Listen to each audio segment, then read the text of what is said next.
मनीष कश्यप को 3 दिन की रिमांड पर तमिलनाडु पुलिस को दिया गया है।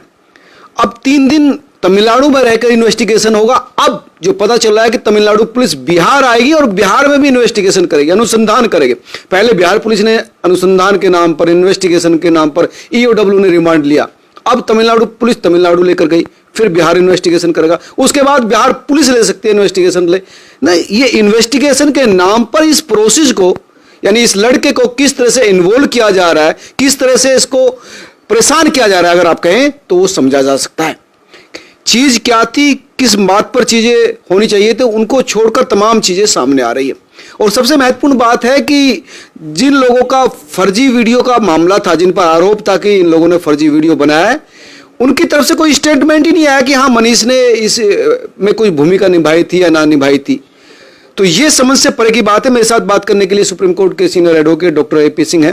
डॉक्टर साहब, रिमांड दे दिया गया 3 दिन का वहां पर, और अब फिर से वहां पर भी रिमांड होगा, यहाँ पर भी आकर जांच करेगी तमिलनाडु पुलिस?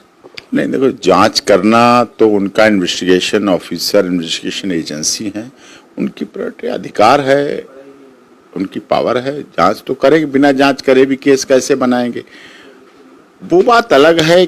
जांच विषय ये है, जांच किसके द्वारा कराई जा रही, किसके इशारे पे केस रजिस्टर्ड हुए, क्यों केस रजिस्टर्ड हुए, क्यों लगातार इतने केस रजिस्टर्ड हुए। कभी महाराष्ट्र के खिलाफ, शिवसेना के खिलाफ, महाराष्ट्र के मुख्यमंत्री के खिलाफ जब पूर्वांचल के लोगों को साथ दमन किया गया, निकाला गया, महाराष्ट्र मुंबई में किया जाता, तब केस रजिस्टर्ड नहीं होते। विषय ये है, तो विषय जांच करने का तो अधिकार उनका है। PC रिमांड मतलब जो है बिहार पुलिस के अधिकारियों के साथ वहां बदतमीजी होती है, तब केस रजिस्टर्ड नहीं होते? तब केस रजिस्टर नहीं होते जब वो सुशांत सिंह राजपूत के लिए बिहार के IPS पटना के मुंबई पहुंचते हैं। 14 दिन एयरपोर्ट के बाद से क्वारंटाइन कर दिए जाते हैं, बैठाल दिए जाते हैं जानबूझ के, तो नहीं होते हैं। विषय ये महत्वपूर्ण है, राजनीति से प्रेरित कभी भी जांच नहीं होनी चाहिए। अगर जांच में राजनीति आ जाती है तो वो जांच नहीं रहती। इन्वेस्टिगेशन ऑफिसर नाम है उसका, जांच अधिकारी, यानी कि जांच करिए, तथ्यों को दीजिए। इन्वेस्टिगेशन सदैव साफ सुथरी, निष्पक्ष और इम्पार्शियल होनी चाहिए, दिखे। अभी आपको एक केस हमारे बड़े संपर्क में रहा, राजस्थान का। राजस्थान में सीरियल बम ब्लास्ट हुए। जयपुर की बात कर रहे हैं? जयपुर की सीरियल बम ब्लास्ट हुआ, और उसके बाद ट्रायल कोर्ट ने फांसी की सजा दी। 71 लोगों की मौत हुई। 71 लोगों की मौत थी, नरसंहार हुआ। 71 लोगों की पूरा देश हिल गया। पूरा देश हिल गया, और राजस्थान हिला, जयपुर हिला, उन 71 परिवार। क्योंकि किसी एक व्यक्ति की मौत होती है तो वो किसी व्यक्ति की मौत किसी कीड़े मकोड़े की मौत नहीं होती है। एक व्यक्ति की मौत कीड़े मकोड़े की तरह नहीं होती, वो रिश्तों की मौत होती है। कितने रिश्तों की मौत होती है उसके साथ, एक व्यक्ति के साथ कितने लोग जुड़े होते हैं, उन सब रिश्तों की मौत होती है। 71 लोगों की मौत हुई, निर्दोष थे वो लोग, एकदम ब्लास्ट हुए, सीरियल ब्लास्ट हुए लगातार। क्या हुआ रिजल्ट? हाई कोर्ट ने सबको बरी कर दिया, सबको बरी कर दिया, और उल्टा अधिकारियों, जो DGP को आदेश किया कि इन सब अधिकारियों को जिन्होंने इसमें जांच की, उन सबकी जांच कराओ, जांच पर जांच कराओ, विभागीय कार्रवाई करो, इनकी जांच करो, इनकी। तो ऑनरेबल कोर्ट का अपना पावर है। कोतवाल की स्थिति हो गई इसमें, आप कह सकते हैं। हाँ, कोतवाल को लेना देना पड़ेगा। हाँ, वो सबकी बात हुई है। तो ऐसी चीजें आ जाती हैं, मामला सुप्रीम कोर्ट आएगा, सब कुछ होगा, उनके घाव, उनके जख्म, एक तरह से भूचाल आ गया राजस्थान में, उन परिवारों में जो राहत की सांस ले रहे थे कि हाँ कुछ तो सजा के आधार पर फांसी की सजा मिली थी जो ट्रायल कोर्ट में। तो इस तरह से ये चीजें जो हो रही। आपने छावला कांड कवर किया, आप तो थे, छावला में गैंगरेप हुआ, वहां हुआ, क्या क्या हुआ। निर्भया जैसा केस था, निर्भया केस था। आपने भी कहा, आप लोग तो जो जैसा केस की मिसाल बना दो, आपकी तो बात ही क्या है। फिर आप किसी केस को किसी से तुलना करो तो अच्छी बात है, चलो। लेकिन हुआ, यहाँ बरी हुए सुप्रीम कोर्ट से, तो बरी होना उस परिवार के लिए सुखद है जो मुलजिम है, मुलजिम के लिए सुखद है, लेकिन शिकायतकर्ता के लिए सुखद कभी नहीं होता, उसके जख्म कभी नहीं भरते हैं। और कोर्ट को बैलेंस बनाना चाहिए, ऊपर बैठ के बैलेंस बनाना पड़ता है। कैटेगरिकल सजा दो, आप किसका कितना रोल है उतनी सजा दो, राजनीति से प्रेरित जांच मत करो, राजनीति से प्रेरित सजा मत करो। और मनीष कश्यप के केस में दिख रहा है कि उसको केवल इस बात की सजा मिल रही है कि उसने कहा हम तेजस्वी यादव को मुख्यमंत्री नहीं बनने देंगे। तो वो एक मतदाता, स्टेटमेंट देने की सजा है, क्राइम करने की सजा नहीं। क्राइम तो क्या है? क्राइम नहीं, जो कहा जा रहा है कि उसने वीडियो बनाया और उसको जा रहा है वीडियो। अब ये सत्य है कि पूर्वांचल के लोगों के साथ बिहार के लोग मैन पावर के रूप में पूरी दुनिया में जाते हैं। पूरी दुनिया में मैन पावर को वो देते हैं, सोना देते, अब्रक देते, खनिज देते, मैग्नीज देते हैं, तांबा देते हैं, पेट्रोल देते हैं, जस्ता देते हैं, कॉपर देते हैं, देश का प्रथम राष्ट्रपति डॉक्टर राजेंद्र प्रसाद देते हैं, दुनिया की सबसे पहली यूनिवर्सिटी नालंदा देते हैं, सूरज उगता है पूर्वांचल से। तो ये सब कुछ है, लेकिन क्या लोग उसको मानते हैं? जब बिहार के किसी मजदूर की मेहनत देने की बात हो, सैलरी देने की बात हो, परिवार के उसको संरक्षण की बात हो, तो लोग हाथ उठा देते हैं। अट्टालिकाएं, भवन निर्माण, कला, फैक्ट्री, कृषि में सब जगह प्रयोग किया जाता है, लेकिन उसको जब जरूरत पड़ती है तो उसको नहीं मिलता है, उसको अपने अधिकार नहीं मिलते हैं, उसे अपने नहीं। सवाल डॉक्टर साहब दूसरा है। मैं सवाल जो शुरुआत में इंटरव्यू की थी भाई, 3 दिन आपको वहां पर इन्वेस्टिगेशन के दे दी। अब तमिलनाडु पुलिस की तरफ से आ रहा है कि वहां पर बिहार में भी जाकर इन्वेस्टिगेशन होगा, यहाँ पर अनुसंधान होगा। और दूसरा, पहले बिहार पुलिस ने, भाई तमिलनाडु पुलिस ने उन लोगों की इन्वेस्टिगेशन क्यों नहीं की जिनके साथ अत्याचार हुआ? उन लोगों की इन्वेस्टिगेशन क्यों नहीं की जो मंच पर खड़े होकर कह रहे थे कि हिंदी भाषी को मैं इतना पीटूंगा कि आप उनकी इन्वेस्टिगेशन छोड़कर इस युवा पत्रकार की इन्वेस्टिगेशन में इतनी रुचि क्यों ली जा रही है?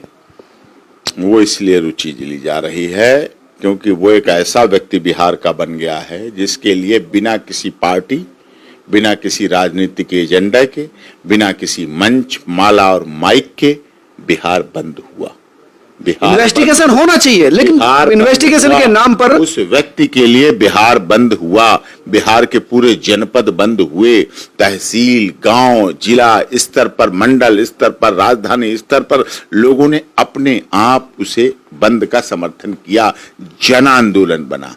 जब जनता, ये अच्छी बात है कि किसी व्यक्ति के राजनीतिक ताकत नहीं है, पत्रकार के लिए लोग सड़कों पर आए। बिना किसी राजनीतिक ताकत के, किसी भी राजनीतिक दल के पक्ष या विपक्ष के किसी का कोई स्टेटमेंट नहीं है, कोई सहयोग समर्थन नहीं है, लेकिन आम जनता उसके साथ है। ये उसकी क्रेडिबिलिटी है, ये उसकी ईमानदारी है, ये उसकी सत्यता है, ये उसकी निडरता है, ये उसकी निर्भीकता है, ये उसकी निष्पक्ष पत्रकारिता का सबसे बड़ा सर्टिफिकेट है, मोमेंटो है उसका, कि जो लोगों ने दिया, हर जनपद में लोगों ने दिया, हर तहसील स्तर पर दिया, कॉलेज में दिया, व्यापारी लोगों ने साथ दिया, उन लोगों ने दिया जो न्यूट्रल व्यक्ति थे, जो किसी पार्टी के पदाधिकारी नहीं थे, कि पार्टी का ऊपर से एजेंडा नहीं आया कि साहब कांग्रेस का आया है कि राहुल गांधी की सदस्यता चली गई, उन्होंने कहा 1 महीने हम आंदोलन करेंगे।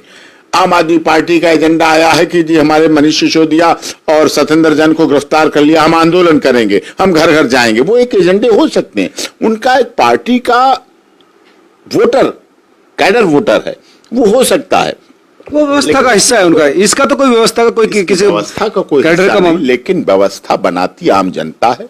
आम जनता ही व्यवस्था बनाती है, आम जनता ही सहयोग। जयप्रकाश नारायण का आंदोलन, राम मनोहर लोहिया का आंदोलन, वो ठीक है, लेकिन सवाल ये है कि अब तो मुझे जो मैदान पटना का भरा गया था, रामलीला मैदान हुआ था, टिकैत जी का आंदोलन किसानों का, महेंद्र सिंह टिकैत, महेंद्र सिंह टिकैत का बोट क्लब पर बैठा धरना, हुक्का चलता हुआ धरना दिखाया था ना सरकार को झुका के।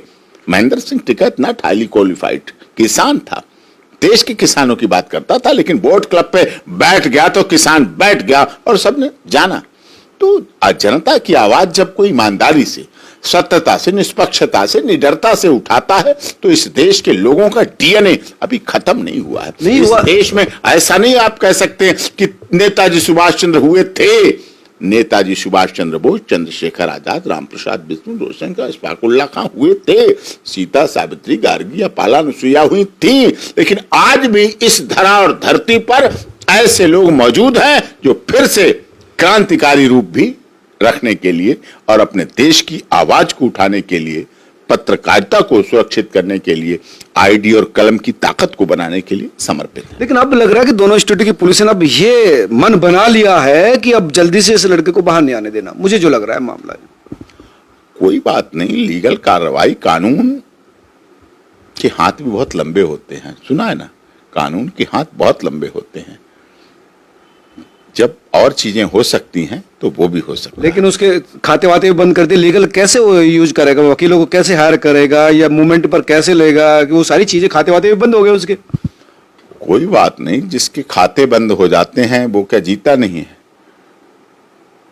अडानी का घाटा आ गया, अडानी रोटी नहीं खा रहे हैं, अडानी साहब रह रहे ना। नीरव मोदी साहब रोटी नहीं खा रहे हैं, वहां चल रहा है ना। सहारा का प्रकरण हुआ तो क्या वो जिंदा नहीं है? नहीं, वो अडानी और नीरव मोदी और ललित मोदी जैसा मामला तो नहीं ना, ये तो पत्रकार का मामला है। इस देश में लोग अगर अपनी पे आ जाए ना, अगर एक एक रुपया लोग देने लगेंगे ना, एक एक रुपया देने लगेंगे तो 150 करोड़ रुपए इकट्ठा हो जाएगा। 150 करोड़? 150 करोड़। इस देश में 150 करोड़ की आबादी है। आप क्या समझते हैं केवल संत ही डोनेशन लेके अपने बड़े बड़े आश्रम बना पाते हैं? क्या नेताजी सुभाष चंद्र बोस के समय तुम मुझे खून दो मैं तुम्हें आजादी दो का नारा नहीं चला? क्या लोगों ने ज्वेलरी महिलाओं ने अपनी नहीं दे दी इस देश की आजादी के? लेकिन लोगों को लगना चाहिए, क्या केजरीवाल जी के आंदोलन में लोगों ने तन मन धन से संघर्ष रामलीला मैदान और जंतर मंतर पर अन्ना हजारे के लिए नहीं किया? क्या कोई ऐसा व्यक्ति था जिसने साथ नहीं दिया? वो बात अलग है, सरकार बनने के बाद एक के साथ एक फ्री बिकने लगी, चलाने लगे, एक के साथ एक दूध की थैली नहीं बेची गई, एक के साथ एक पेंसिल नहीं दी गई, एक के साथ एक रबड़ और कॉपी नहीं दी गई, एक के साथ एक दारू दी गई। अब इसी वजह से तो मनीष अंदर है, एक के साथ एक। तो अंदर है तो फिर वो है ना। लेकिन देश के लोगों की बात आपको कर रहा हूं, दिल्ली के लोगों ने इस पार्टी को बिना किसी फंड के ऊपर बनाया। उम्मीद लोग स्वतंत्र आवाज को सपोर्ट करते हैं, ये मनीष केस में भी दिखाई दिया। ऐसा मनीष कश्यप के साथ भी हो सकता है, ऐसा थोड़ी है, क्यों नहीं हो सकता? जब इस देश का प्रधानमंत्री चाय बेचने वाला, वहां तो विपक्ष भी आवाज नहीं उठा रहा उसके लिए, वाला चाय बेचने वाला मोदी देश का प्रधानमंत्री हो सकता है, G20 की अध्यक्षता कर सकता है, mother of the democracy Bharat को बना सकता है, दुनिया में वसुधैव कुटुंबकम और सोने की चिड़िया जगत गुरु की बात रख सकता है। जब इस देश का प्रधानमंत्री इतना ताकतवर हो सकता है कि जब यूक्रेन और रूस में युद्ध चल रहा होता है तो वो कहता है अगर जो भी हमारा राष्ट्रीय ध्वज तिरंगा लेके निकलेगा, चाहे वो पाकिस्तानी हो चाहे वो बांग्लादेशी छात्र हो, जो तिरंगा लेके निकलेगा उसके साथ अगर रूस और यूक्रेन ने किसी ने भी गलत किया तो मैं बख्शूंगा नहीं। कोई छात्र, चाहे वो पाकिस्तान का रहा, चाहे भारत का रहा, चाहे यूक्रेन बांग्लादेश का रहा, चाहे श्रीलंका का रहा, चाहे किसी देश का रहा, जिसने राष्ट्रीय ध्वज पकड़ लिया वो सुरक्षित रहा और उसने अपने मंजिल तक पहुंचा, तो ये भी जलवा है। कई लोगों का कहना है कि खतरा हो सकता है मनीष की जान को, प्रदेश गया है, वहां पर भाषा नहीं है, अलग है मामला, और क्योंकि उसने जो है 2 राज्यों के बीच का मामला है, तो कहीं ऐसा ना हो कि उस व्यक्ति की जान को खतरा हो जाए। जान की खतरा की ऐसा, देखिए वो ना तो हार्डकोर क्रिमिनल है, ना हैबिचुअल अफेंडर है, प्रोफेशनल अफेंडर है कि उसने कुछ ऐसा किया है, कोई ऐसा आर्थिक घोटाला किया। इकोनॉमिक ऑफेंस भी जांच कर रही, लेकिन ऐसा कोई आर्थिक घोटाला किसी जनधन की, हाँ आरोप तगड़े हैं।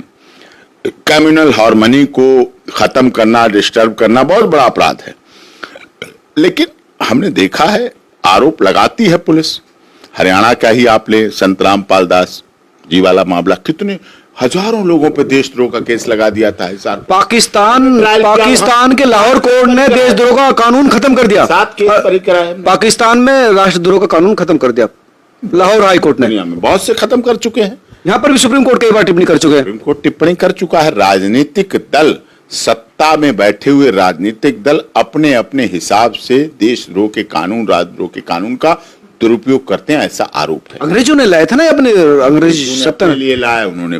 राजगुरु सुखदेव भगत सिंह को देशद्रोही का, राजद्रोही का, लेकिन हमारे देश में क्या होता है 23 मार्च को राजगुरु सुखदेव भगत सिंह के लिए पूरा देश का युवा उमड़ पड़ता है, पूरा देश का युवा उनके लिए क्यों उमड़ पड़ता? वो तो नहीं है, लेकिन उनके जैसा बनने के लिए, उनके जैसा आगे भी बनता रहे, आगे भी राजगुरु सुखदेव भगत सिंह बनते रहे, आज आगे भी मनीष कश्यप जैसे लोग बनते रहे, प्रेरणा मिलती रहे लोगों को, इसलिए कार्य करते हैं। क्या कहेंगे मनीष के परिवार से या उसको चाहने वाले लोगों से जो इस समय काफी परेशान में कमेंट लिख के लगातार कह रहे हैं कि उसकी जान को खतरा है या वो इस समय दबाया जा रहा है या उसको शोषित किया जा रहा है, परेशान किया जा रहा है? नहीं, परिवार से क्या ना, मैं तो एडवोकेट आदमी हूँ, 26 वर्षों से सुप्रीम कोर्ट में वकालत करता हूँ। तो परिवार तो सांत्वना में है, परिवार को तो न्याय मिलना चाहिए। मैं तो यही कह सकता हूँ बिहार के राजनेताओं को भी प्रयास करना चाहिए कि उसको मिले, ऑनरेबल हाई कोर्ट को करना चाहिए, ऑनरेबल सुप्रीम कोर्ट को करना चाहिए, देश के माननीय गृह मंत्री जी को करना चाहिए, अमित शाह जी की भी नजर में जाना चाहिए मामला कि ऐसे क्यों हो रहा है। हमारे किसी पत्रकार, राजनेताओं की बात करें तो खुद तेजस्वी यादव युवा हैं, उनको देखना चाहिए कि अगर किसी उनके खिलाफ किसी ने कोई शब्द कह दिया तो उसको इस तरह से ना रखा जाए कि आपके खिलाफ कोई इस तरह का इस्तेमाल करेगा तो उसके खिलाफ इस तरह की बातें होंगी, उसको इतना परेशान किया जाएगा। मैं आपको एक घटना बताता हूं। अभी मुझे पीछे लखनऊ में एक बहुत अच्छे पारिवारिक है मित्र, उन्होंने घटना बताई। एक लखनऊ के मेयर हुआ करते थे, वो जनसंघ से जुड़े हुए थे। जवाहरलाल नेहरू जी प्रधानमंत्री के रूप में वहां पहुंचे तो जवाहरलाल नेहरू को लाल गुलाब पसंद था। अब उन मेयर साहब को जवाहरलाल नेहरू का विरोध करना था, विरोध करने की जिद ठान रखी थी। उन्होंने क्या सोचा कि हम स्वागत करेंगे, प्रोटोकॉल था, आना था, भाई प्राइम मिनिस्टर आ रहे हैं। उन्होंने पास पड़ोस के सारे काले गुलाब इकट्ठे करा लिए और जहां से वहां तक काले गुलाब से स्वागत किया उन्होंने। नेहरू जी भी बड़े पारखी थे, नेहरू जी ताड़ गए।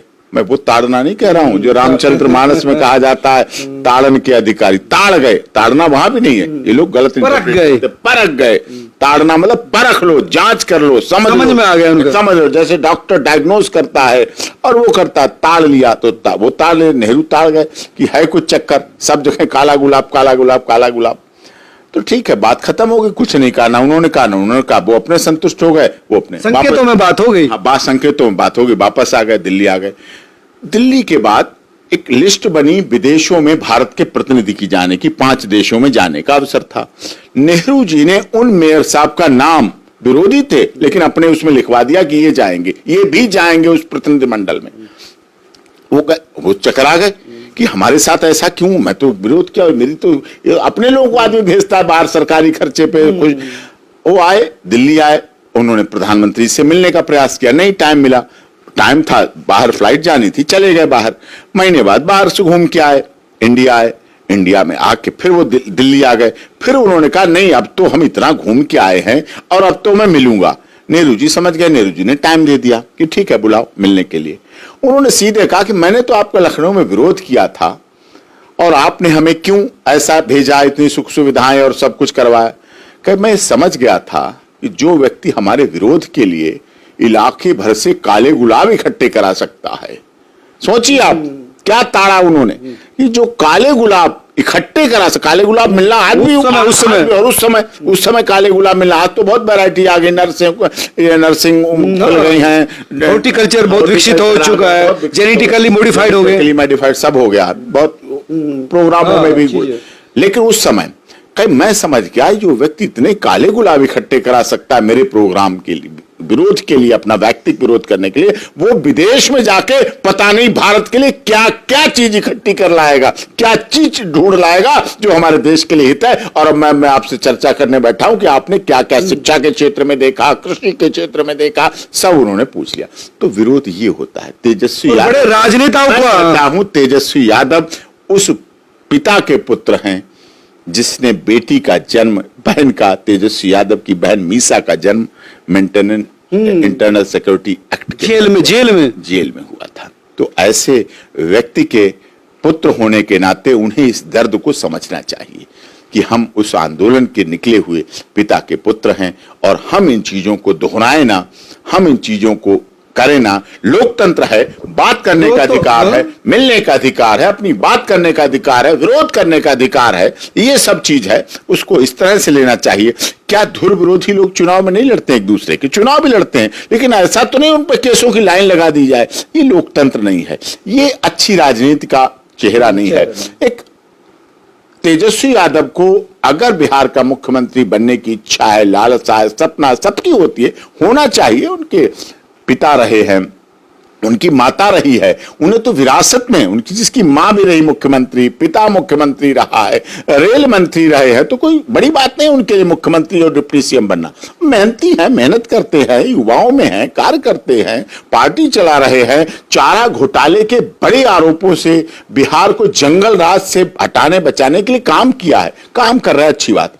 लेकिन बदले की भावना से अगर राजनेता बनना है, बड़ा राजनेता बनना है, लोगों के दिल में जगह करनी है, तो आपको इन छोटी राजनीति से बचना पड़ेगा, सीधी सी बात। हाँ, नहीं, उसको अगर वो अच्छी तरह कहते हैं कि ठीक हम बात कर रहे हैं, बिहार की बात की हम मिलके करेंगे, पूर्वांचल के लोगों की बात हम मिलके करेंगे, हम तमिलनाडु से बात कर रहे हैं, गलत हुआ, ऐसा हुआ, उन्होंने जिन्होंने बोला है उनके खिलाफ कार्रवाई करेंगे, जिनके साथ गलत हुआ है अगर तो करेंगे, तो ये चीज करनी चाहिए, ये ज्यादा अच्छी रहती। आज कोई हिम्मत कर पा रहा है छठ को मनाने का श्रीनगर में? क्या ब्राह्मणों की हत्या नहीं होती श्रीनगर में? होती है। पूर्वांचल के लोगों की हत्या नहीं होती, आसाम में हिंदी भाषी लोगों की हत्या नहीं होती? सबको पता है कहाँ का क्या क्या होता है, होती है। तो इस तरह से ये चीजें चलती हैं, लेकिन सरकार में आने के बाद, सत्ता में आने के बाद पीछे देखने की जो आदत है ना, पीछे मुड़ के देखने की, ये खत्म करनी पड़ेगी। मैं लगातार कह रहा हूं, सेंटर मोदी के खिलाफ इतने वीडियो बनते हैं, इतने यूट्यूब चैनल भरे पड़े हैं जो मोदी विरोध पर है। अगर इस तरह की राजनीति होती तो ऐसे व्यक्ति हैं कि उन्हें कोई 200 लोगों की सभा में गाली दे दे, मोदी जी को पता चल जाए कि 200 लोगों की सभा में उन्हें गाली दी गई, उन्हें किसी ने बोला कब्र कब खुदेगी मोदी की, मोदी जी ने कब्र खुद लिया, खोदा लिया और दुनिया में चिल्लाया। इस्तेमाल कर लेते हैं चीजों को, गालियों को इस्तेमाल करना, विरोधियों को इस्तेमाल करना, विपक्ष को इस्तेमाल करना, उसको करना मोदी जी से सीखना चाहिए तेजस्वी यादव की, ना कि सबको मोदी जी बंद ही करा देते हैं, ना ही सबको गिरफ्तार। 370 हटवाई, 35 हटवाई, राम मंदिर बनवाया, कहीं कोई धन की नुकसान हुई, ट्रिपल तलाक हटाया, कहीं कोई दंगा फसाद हुआ। तो इच्छा शक्ति आप अच्छे कार्यों के लिए करिए, ये कहने मात्र से आप नाराज हो जाएं कि हम तेजस्वी यादव को मुख्यमंत्री नहीं बनने देंगे, या कोई पत्रकार चुनाव लड़ लेता है, चुनाव लड़ने के बाद फिर वो पत्रकारिता और राजनीति में रहता है, मिक्स रहता है, तो ये भाव अच्छी बात, ये चीज नहीं है और इनसे बचा जाना चाहिए। मैच्योर राजनेता का ये गुण होता है कि विरोधी जो आवाज है उसको दबाना नहीं है, उसको अपना बनाना होता है। और आप लोग क्या सोचते हैं जरूर बताएं और इसी तरह से सपोर्ट करते रहे। इस खबर को भी शेयर कीजिए ताकि तेजस्वी यादव तक ये पहुंचे। नमस्कार।